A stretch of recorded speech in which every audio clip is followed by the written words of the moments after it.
Wraychel. How are you? I'm great, Mirka. It's so good to talk to you.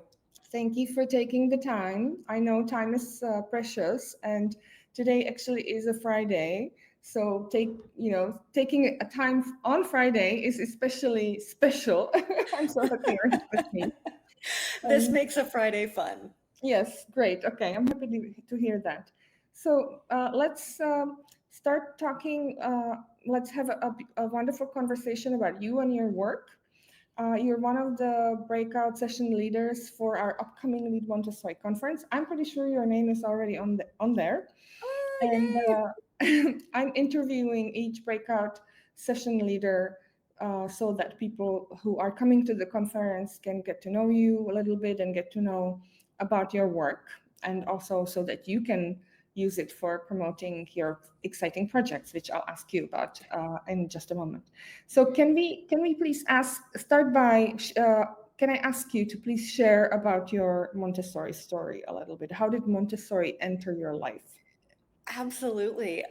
I don't think Montessori even entered my life. Montessori was just in my life from the moment I was born. My mother was fascinated with early childhood development, amongst many other things she did as an academic and a community mobilizer. And long story short of her journey in my childhood, she was hosting a CASA classroom in our home. So it was just part of my morning routine that as I was getting up at home, other little tiny children were arriving through our front door, being dropped off, being greeted, hands being shaken by my mom or other staff that she had who was working with her as guides. And that's where I spent my early years. It's where I came home to after school. Then I started teaching my own little music classes and music reading instruction time with other smaller children as I became a grade school student myself. And lo and behold, it became a part of the chapters of my career. And when I was looking for alternatives for education for my own daughter, well, the pattern was right there in front of me. I followed the blueprint, and I joke with others and I say, well, just like any other good mom, I opened a Montessori school. I found an international backer. He fronted the money. I opened 3 classrooms immediately. I recruited international teachers and reached out to a global network to support our effort to create the environment where I became the one shaking the hands in the morning. Wow. So, Well, make the story, a long story, really short. there's a lot that happened between all those Right, sentences. right. I'd like to hear about the international backing. So the name of the Yeah, school was the Montessori School of cor- you Charlotte. got it. You Yeah, got it. Yeah. with my braces. Yeah, you got And it. can you explain to people who don't know what international backers mean or what Yeah. investors mean? How did it work, and how do you even get an investor Right? to back your school? I know it sounds so complicated. And to me, I always think that, well, we can solve the world's problems over a cup of tea or a coffee or a latte. Warm beverages do amazing thing to open people's hearts. And and really that's where I started with relationships. And I had been previously in a role where I was working very closely with a board of directors of another charitable organization. So I developed a very strong reputation for my ethics, my credibility, my work delivery, my meticulous nature. Those things that you need to prove also to the business sector that Mhm. you can be trusted. And so this individual had actually, approached me and said, I have some real estate holdings in the city. I'm wondering if you have ideas where we could develop some of the space, maybe an international business center, that type of thing. And most people might just jump on that and go, "Well, yeah, that sounds a great offering. You're going to put me on salary and I'll fill your okay." And I was bold enough and I was brave enough. And I said, well, I could do that. Or I could do this wonderful idea that I have to fill this space. And that is to create a Montessori school. And this person had heard of Montessori, great, step one, had children who were adults now who had had some interaction with Montessori when they were little, decades before. So wasn't a total stranger to the idea. So as I, pitched off the top of my head what this would look like, that went to immediately leaving the restaurant we were in for those warm beverages, to walking into the next building where he had the real estate, to walking the corridors. And my heart pounded out of my chest because I could see it. I knew what wall I wanted to knock down and make the casa room. There was an outdoor space for a patio. We were walking distance to a park and a gym facility. I had two small rooms that could be converted to private music classes. There was an enormous corner room that would be an ideal classroom and community rallying place for all of the events with families to come in. I saw it. Like people talk about having a vision. I Mhm. walked through these rooms and I saw it happen. So then I had to put it on paper, and it's about numbers, right? Then it becomes less about curriculum and suppliers and teacher certification, but can you prove it in the math, right? Can you actually put down on paper, I'd like the equivalent of $250,000 Canadian, because that's what it's going to take. It's going to cost $40,000 per classroom. It's going to cost this. It's going to cost this in construction. I need open back shelves. I need tiny furniture. I need everything wood. I want this supplier from Europe. I want, like, if I'm going to do it, I'm going to do it right. And so basically over a number of months, my budget got approved. The individual lived in Zurich in Switzerland, so lots of international calls. We were doing Zoom before Zoom existed. And then, yeah, I basically spent a year in development. I had to write my policies. I mean, total sidebar, I had to advocate to my provincial government to change the Education Act that would even allow my school to exist, because we were putting preschool age children and school age children in the same room together, right? That 3 to 6 year age span. And that didn't exist within our legislation. It fell under an Early Childcare Education Act and a School Act. I'm like, nope, I live in the middle of both of them. We need to revise the legislation. I need to change the laws so that I can operate. So deep breath. I did all of that in about a year while recruiting teachers, while recruiting students and families. So So what, Rachel, what is your background? How were you even able to do all of that? Like all, did you just, you didn't suck it out of your thumb. You had to have some skills, or how did you, yeah, I because mean, it's, I Mhm. started, Mirka, a background in social services, in youth engagement strategies. Youth had been in very stressful conflict with the law situations, justice. So I started to very early in my career, like early 20s, have this perspective and understanding that you had to understand politics and you had to understand the legalities of any program and service that you wanted to offer for children and youth, especially in education, right? So even though I had this childhood Montessori pedagogical background, then I had these social service capacities of risk management and HR skills and finance capacity. Mhm. I mean, I have chapters of my career where I ended up working in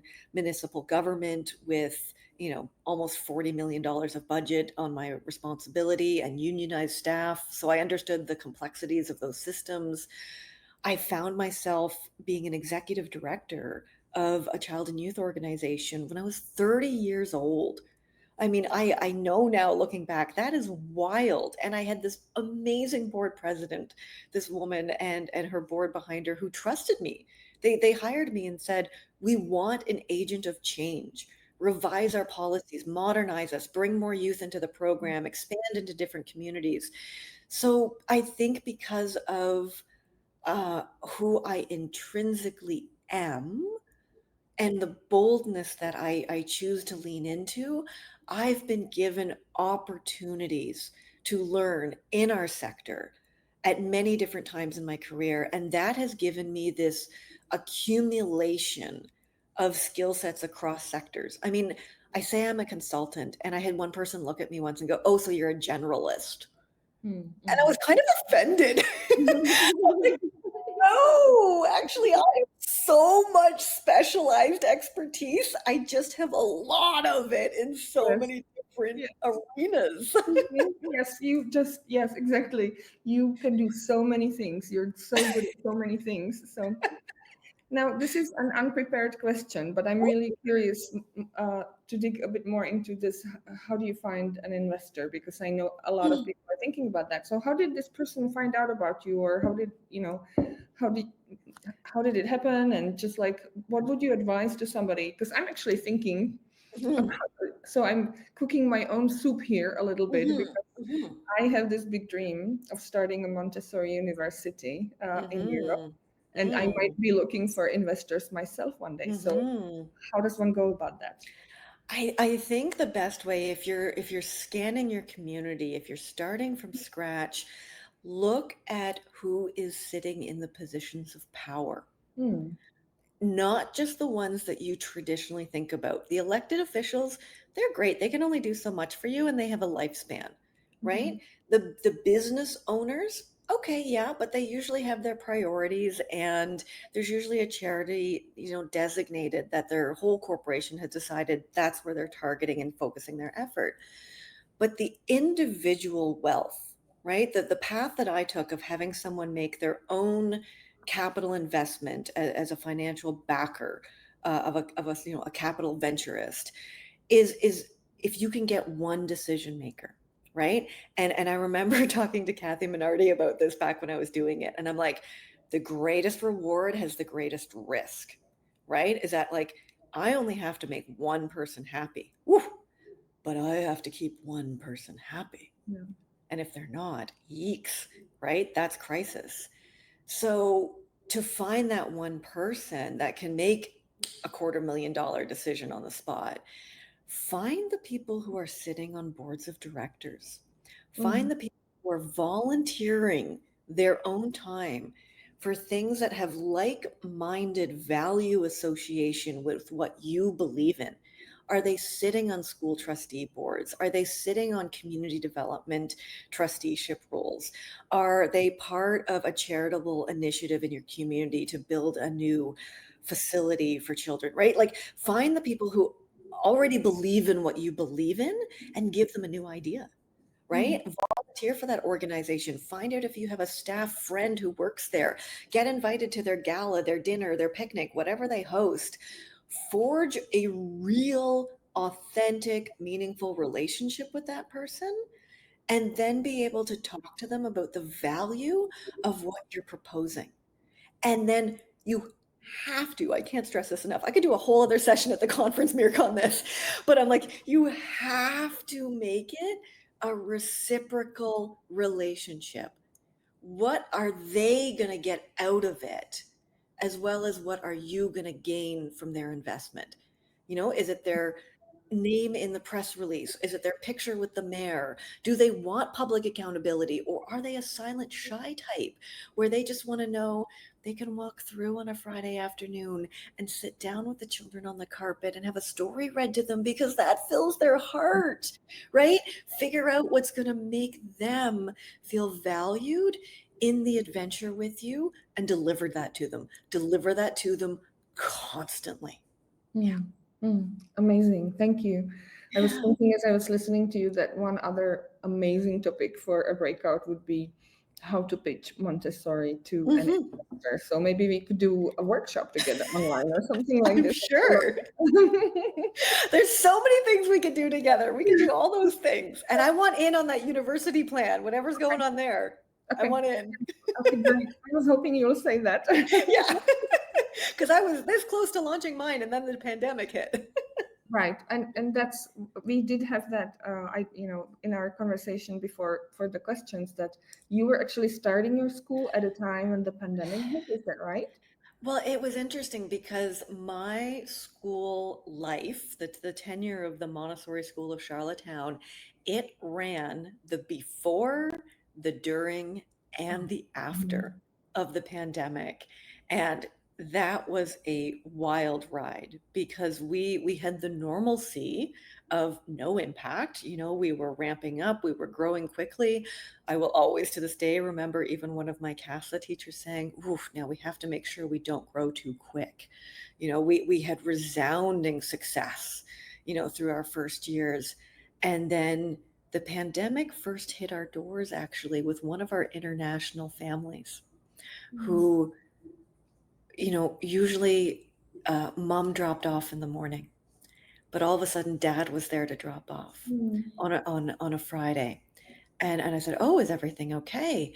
And in his translated struggled English, he said he basically conveyed to me that something had happened in the middle of the night in China, and mom had to go get on a plane because her own father was not well. Oh. And so we thought, "Oh goodness, okay, understandable." We had heard nothing. Nothing was in the news. Nothing was being talked about. He came back to pick up at the end of the day on Friday. We're talking an 8-hour difference. And he said to me, "We will not be back on Monday. Mom will be flying home immediately.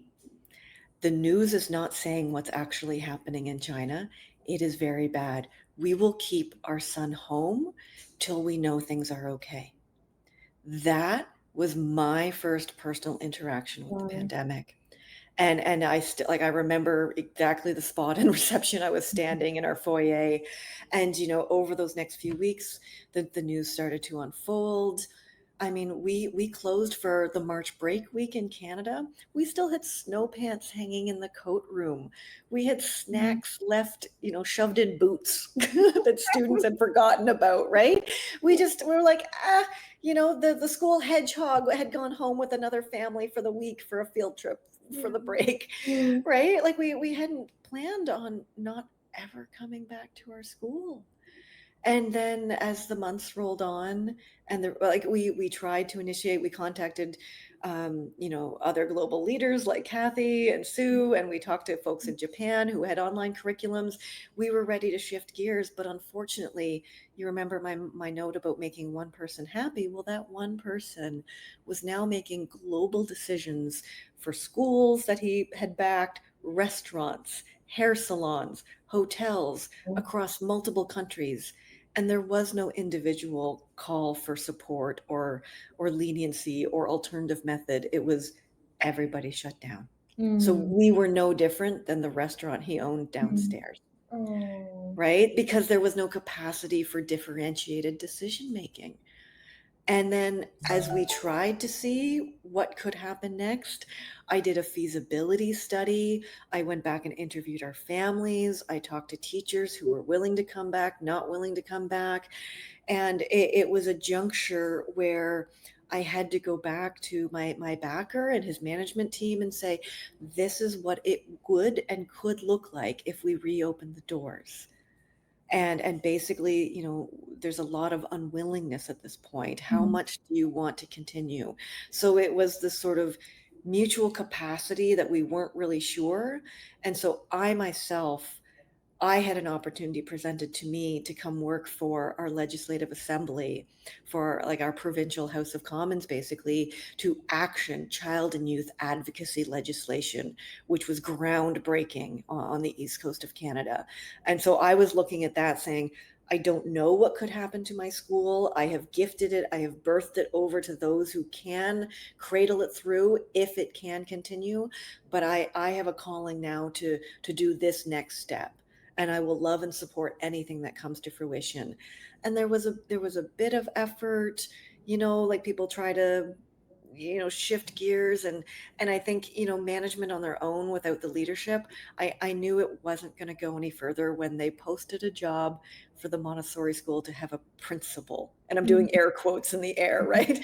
Because I went, oh, anybody with any Montessori knowledge knows that principal doesn't exist in our vocabulary, Mm. and Mm. no one with any credibility will apply for that position.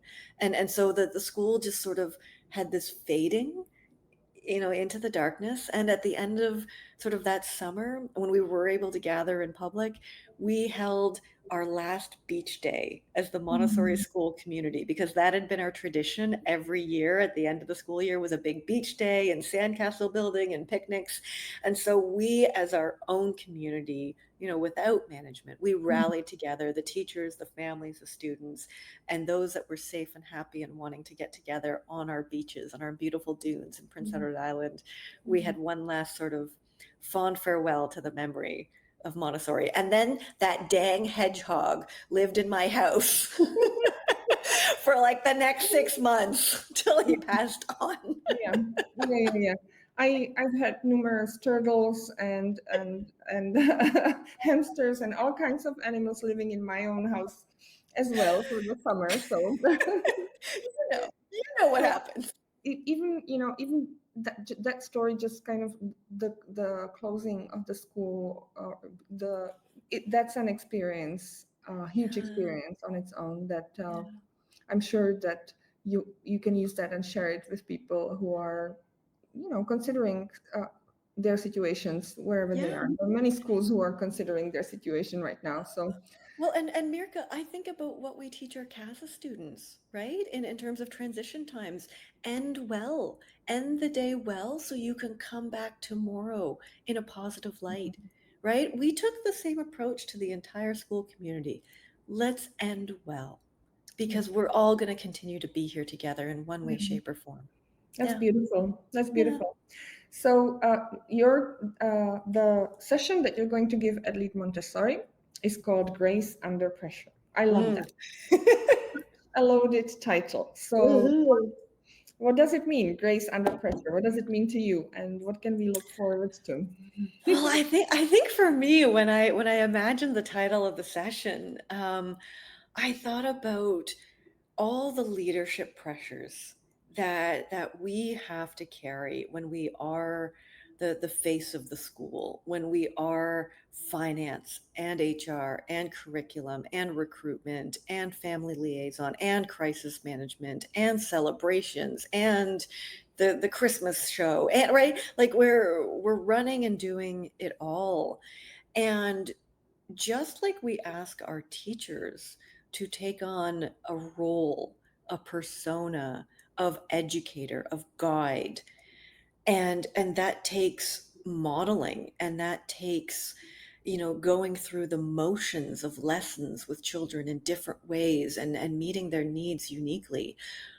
We have to recognize that we are putting the same expectation on ourselves, and we have to do it modeling the Montessori virtues of kindness and patience and humility. And to me, all of that is encompassed in the word grace, right? That no matter what is on fire burning behind us, what email we just got that had explosive news, we still have to step away from the laptop, walk into the room, and have that persona of grace, of leadership. I mean, as a side note, one of our original families had come to the school from Turkey, and their young child, it was her first school experience when she came to any school. It was in Canada at our Montessori school. Fast forward now, it's been 9 years since we met, and I'm now in Toronto. I've been here for 2 years. They just this summer moved to Toronto. And so the group of us went out to dinner, my daughter and I, the two of them as parents, their daughter. So I mean, like my daughter had held their daughter's hand the first day going into school. And I started like talking about something, being all leadershipy, putting on that persona and going blah, blah, blah, blah, blah, but whatever topic it was. And their child, who's now, oh my goodness, how old is AJ? She's got to be 13. 13. She looks at me and she goes, "Oh, I've missed you guys." And I just thought, oh my gosh, like this impression that I must have made on her when she was 4, 5, 6 years old. And then here she is now, like a preteen teenager sitting in front of me going, yeah, that attitude, that voice, that direction, that guidance. Like I was giving her advice about something about going to her high school here in Toronto in a few weeks. I'm like, yeah, you go in and you tell them this and you say this. And she's like, oh, I've missed you. Yes, I can And like, imagine. right, to me, that Yeah, is like the greatest compliment I could ever have yeah. in terms of how I had personified grace under pressure. And leadership. Because, and Yes. right, that's what I it's mean, I about. think the best example of that is your daughter. How she's the best testimonial to who you are, and how you work and how you approach world and the Thank change you. we can make in it. So Mm, uh, thank you. yeah, so there's a lot of pressures, right? We talked about the financial strain, staff leaving, constant staff turnover, Yeah. um, financial struggles, and I don't know what else, enrollment numbers low, and Yeah. all kinds of things. What are you still in touch with the Montessori school movement in your part of the world? Do you see some emerging patterns there? Yeah. Yeah, I mean, I'm still in the world, Mirka. I mean, it's ironic that, another chapter of my life most recently has actually been going back to the University of Toronto, and I finished my PhD. And I was, Congratulations. thank you. And I was actually, you know, I found myself because I was like, oh, I should take a social justice program. I should take an advocacy program. You know where I found myself? Education. Education. Education, right? I found myself in the most prestigious education department in North America, right? And so I've surrounded myself with colleagues, and even in line marching out in June to go for our procession of our graduation ceremony, and we were getting the yippee instructions from the 20 something in front of us first 10 in the row of the 500 behind us, of like, you better do it right because everybody else behind you is going to do it like you do it. And I looked at the 10 of us kind of at the PhDs at the front of the line. I'm like, okay, everybody, so Montessori pedagogical time. Like, we need to role model for our younger peers behind us. Like, let's make sure that we and like the whole 10, we just burst out laughing, right? Because right? This world. And so I think having those continuing conversations, I keep my finger on the pulse of these issues that exist not only in education but specifically in Montessori, because we have unique pressures. We're always trying, we have the unique pressure of introducing to people constantly what it is that we do, right? Let's start with that. How many times a week do each of us give a Montessori 101 spiel? Yeah. Well, we're starting with someone from scratch, explaining what it is, let alone having their investment, morally, ethically, financially, decision making in what it is that we do. So we face that. I think we need to acknowledge we face that exhaustion challenge that is unique to our sector, that we are constantly advocating, and that weighs heavy on us, because I think what makes, we've both talked about the pets in our house, and the crisis that we face and the interconnectivities with our families. Montessori leadership is intertwining business skills, family life, your home environment, driving a profit margin, having to be a matriarchal leader to your Mm, staff in terms of bonds and friendship with them, and at the same time capable of giving them professional feedback and corrective direction, right? Like, that's hard. yeah.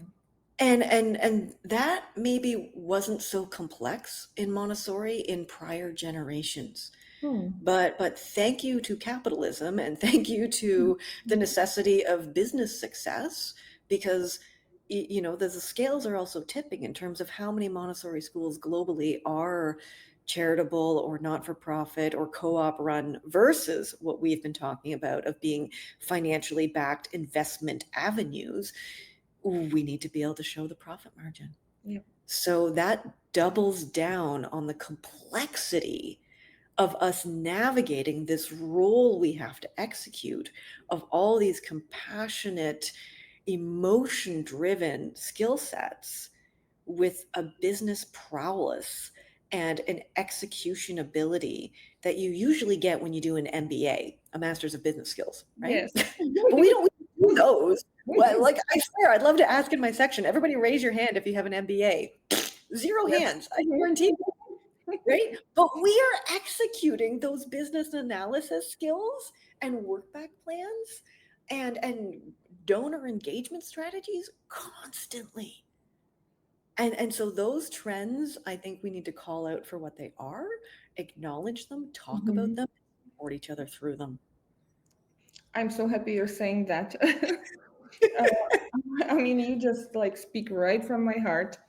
And I am really happy to see that more and more Montessori leaders are realizing those things that because enthusiasm and a good heart is not enough. And I've seen some No. people who, who did it out of love, enthusiasm, and good heart, and then their families ended up broke, and or their health ended up broken, and you know the stories yourself. So Completely, Mirka. I mean, like, full transparency, I sat in a circle with the teachers at one point in the closing chapters of our school, and we looked around and said, okay, so who's actually willing to put a second mortgage on their house? mm, Right? mm, Like, if we want to take this and we want to own this, that's the investment we would have to take yeah, it to buy it out ourselves. Are we all willing to put up our houses? yeah, Right? The answer was no. You yeah, know, because at some point you have to preserve yourself for your next chapter yeah. emotionally, Oh not yes, so financially. totally, so totally. Yeah. So when you talked before about being a school leader and keeping grace under pressure, I imagined the famous swan metaphor. Remember Peter Davidson, I think, was the person who talked about it, I believe Montessori, how beautiful the swan is on top of the water, but under the water she's like this. Uh, and you talked about putting on that persona of calmness Mhm. and non-anxiety and leadership and Mhm. being there for everybody. How did you do that? How did you stay grounded in Oh, this? And is there some particular situation that maybe pops up in yeah. your head that you want to share about? And even maybe it doesn't have to be from the school. It could be from Yeah. justice and court experience and all of those things. Yeah, yeah, I definitely want to share the court story because I was Mhm. wearing my Montessori hat. So I'm going to share that story at the conference. I'm saving that one for the Okay. session. So this is Okay. a good teaser of like hear about how I had to go be a school leader defending my school in court. I'm going to tell that story because that was grace under pressure to the max. Um, but I think, one of the other ways I've felt it in my career of like how do you dig deep down and uphold your values no matter what um, was I was working in another organization and youth actually came forward to me directly and that takes a lot because I'll put it in perspective of saying there were 6,000 youth across all of Ontario. It takes a day to try drive across Ontario. We're bigger than most of Europe put together, Yeah. and we're one tiny part of Canada. So these youth took it upon themselves to reach me in my position of leadership, tell me about their concerns. They were basically being bullied by the adults in their program Mm, because the community was complex.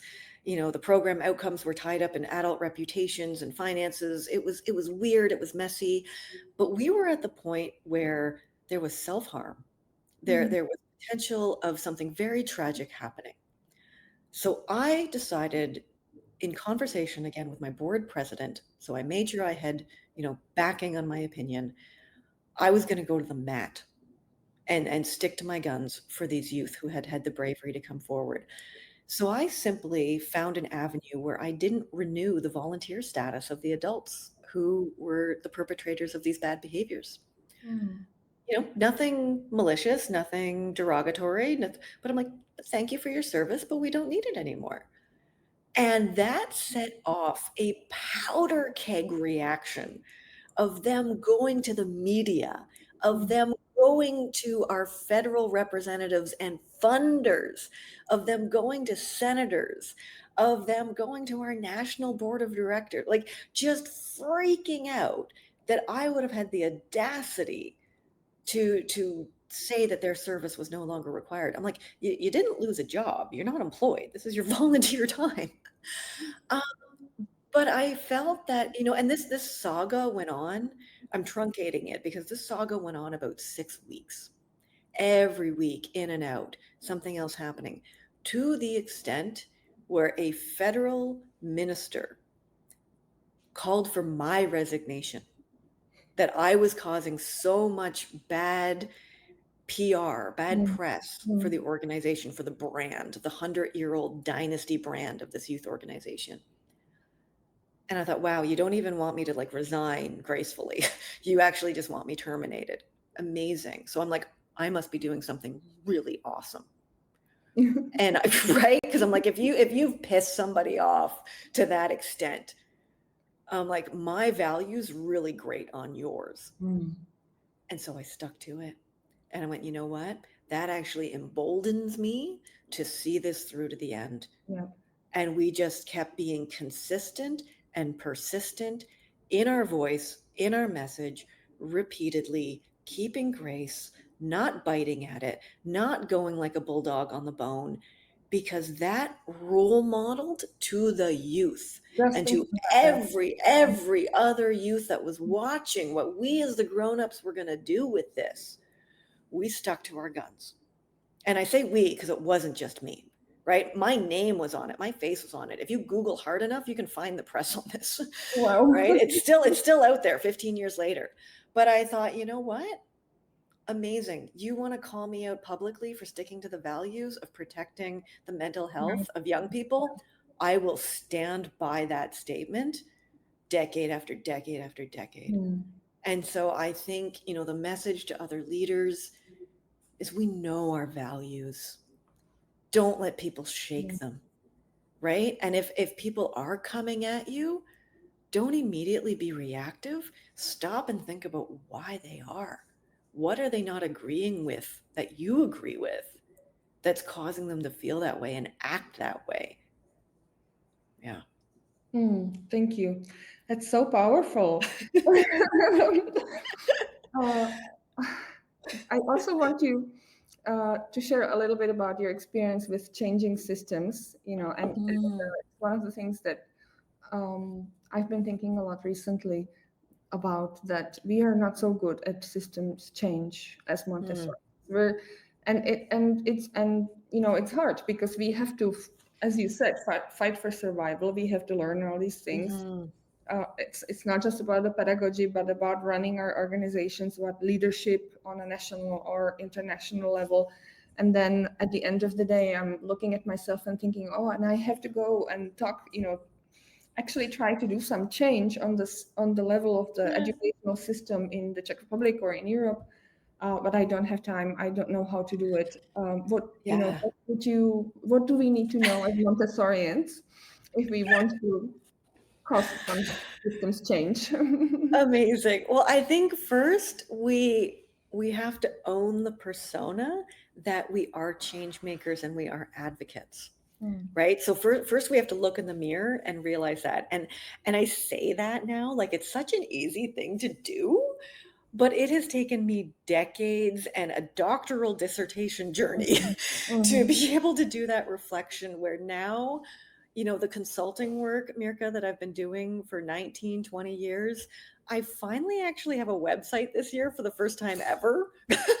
And I finally actually talked to somebody who was a branding expert, a friend of mine, and we decided I was going to lean into this and go, you know what? If I'm a system breaker, if I'm a change maker, let's go with that. So I'm Renegade. I'm Renegade Consulting. I am the original Renegade. Mm.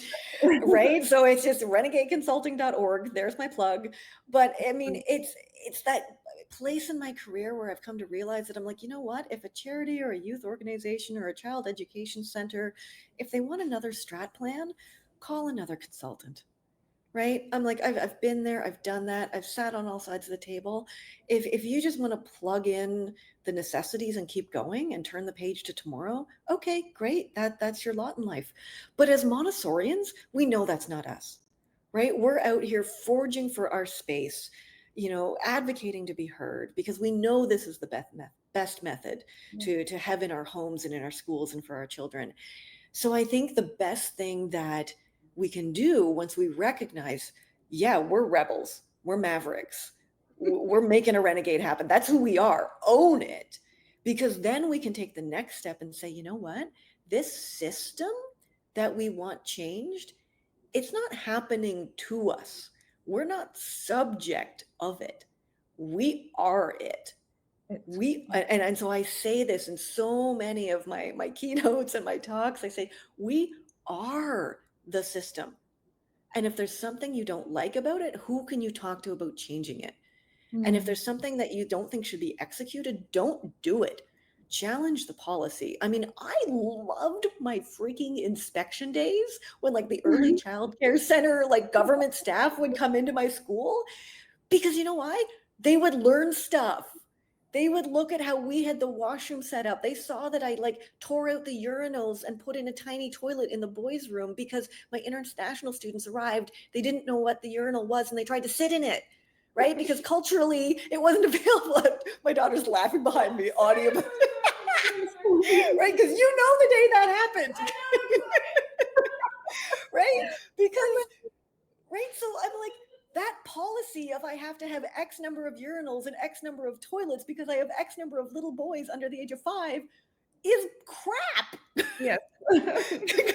So I'm like, guess what? I spent $40,000 and ripped out my urinals and put in toilets.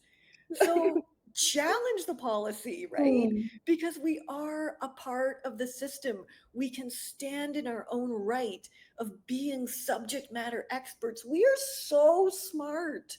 We know these things. So Yes. it's having the confidence to go, actually, that totally doesn't make sense. And here's how it does work. Let me show you. Let Yeah. me help you make this better for everybody else. Instead of That's how, complaining. Yeah. right? Instead of complaining, get excited. I love it. So now I'm here. I can sense your excitement. You started talking about your new project. What Yeah. is next for you? What's your vision for, where are you going to be in 10 years? Or Oh my gosh, that is the scariest question ever. Yeah, I used to try to be able to answer that question. And Mirka, I've come to the like scary and exhilarating point in life where I feel like I don't have to, Hmm. right? That I've come to a juncture where I've branded myself now. So everything that I do, all these 19 projects at once are under sort of one roof. Hmm. And because you cocktail reception, you go networking, and what do you do? What do you do? And you gotta, I'm like, okay, so what's my elevator pitch of how I describe myself now? Hmm. On the flip side of all these chapters of my career, on the flip side of having a doctoral degree. So now I can say, you know what? I'm a consultant. I have spent 25 years working in child and youth advocacy, creating system change across education and child protection. And that looks like me writing a book that's coming out next year that has our UN ambassador, Bob Ray from Canada, who's written the foreword. Talk about falling out of your chair and being humble. Oh my gosh, if I thought I'd ever say that sentence in life, I never would have predicted that 10 years ago. I teach multiple courses at post-secondary and early childcare development. I sneak in so much Montessori pedagogy, they don't even know. Um, and then I'm pushing my own advocacy. A major Toronto newspaper like the Toronto Star asked me to do an op-ed when our government changed our cabinet and got rid of the file that supported children and youth, and I was outraged. But then at the same time, I make myself available for about 4 to 6 projects a year where I know I can create impact. I can help a service organization, an education facility, an academic endeavor, a government branch, somebody that's trying to actually do things differently for children and youth. One of the things I've been doing this year is actually writing subject matter expert reports for court cases to challenge legislation that exists in Canada. And I'm using international examples. I went to this Justice with Children World Congress in Madrid earlier this summer, and I've got projects that have come out of that, helping with potentially these alternative youth detention centers all across the EU. So like I can't even predict what I'm going to do next, right? But by talking to people, forging relationships, espousing my values, demonstrating success I've had in the past, I have people look at me and go, "Oh, well, do you even have time that maybe you could help with this?" I'm like, "Oh my gosh, that sounds amazing. Yeah, I'd love to help with that. Let's figure it out." Yeah. I So I want, spend a lot of time having those conversations. Let's yes, figure I it want you to be my coach. out. And I do one-to-one coaching. I'm just like really thinking along those lines, what you were just describing. actually starting to think about how can I create some real change. And now the question is whether in education in general, in the EU or in AMI. And All of those things, right? well, a project at a time. But so you are helping people who want to create change, Mm. who want to change systems. Mm-hmm. And I love that. I love that. And I don't know anybody else is doing something like this Oh, anywhere thank around the you. world. I don't know anyone like that. Well, Um, and it's a risk, Mirka. Like I sold my house, right? Like I wrote a line that's at the end of my book that comes out next year, and I said, because I personally believe my own financial capital is better invested in making sure I can pay my rent now and pick and choose who I work with and what I do than owning a lawn. yeah, I think that children and youth having services and education improved for them around the world is more important than me putting a chair on a front porch. yeah. That So is intrinsically what I believe. where can I buy your book? Is it on your website? I'm pushing my publisher. The pre-sales, you know what? Exactly. By October, by the conference, I will have a QR code with the Please. pre-sales. That's what I So think should be your goal, because yeah, everybody's going to be asking you that question. Where can yeah, we buy it? Do you have it in pre-sale? So yeah. Pre-sales are uh, coming. Pre-sales are coming. We're rushing it to print. They've like you, bumped you 300 need to books spell out it of my out house. before you have it. Yeah. Great. Well, thank you so much. We have to start wrapping up. Mhm. This was so exciting, and now I have so many things to think about. I definitely want to have a conversation with you about the university. Okay, with you about the Mhm. university, and about I have really felt recently that there's time for change in the Yeah, Montessori global community, and maybe we can talk about that at the conference as well. How, absolutely. what The kind world of a is change do we need, and how can we bring it about? the world's problems are solved over a warm beverage. That's what we can Yes. do, Oh, Mirka. yes. Oh, sorry, somebody, one second. Okay. For Apologies sure. for that. I think it's my daughter trying to reach me, Of and she course. has this habit of, when I don't pick up, she'll just keep calling until I pick it up. So there she See, is. there it is. There it is. She knows.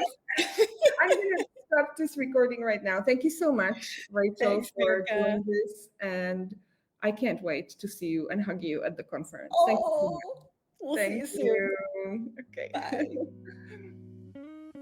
Thank you for listening to this episode of Montessori Love Stories That Need to Be Told. If you felt inspired by this conversation, imagine what it will be like to meet these amazing leaders in person at the Lead Montessori Conference in Prague this fall. We'd love for you to join us. You'll find all the details, including the full speaker lineup and program, on our website at amiprague.cz. Until next time, you keep leading with love, and I'll keep telling Montessori stories that need to be told.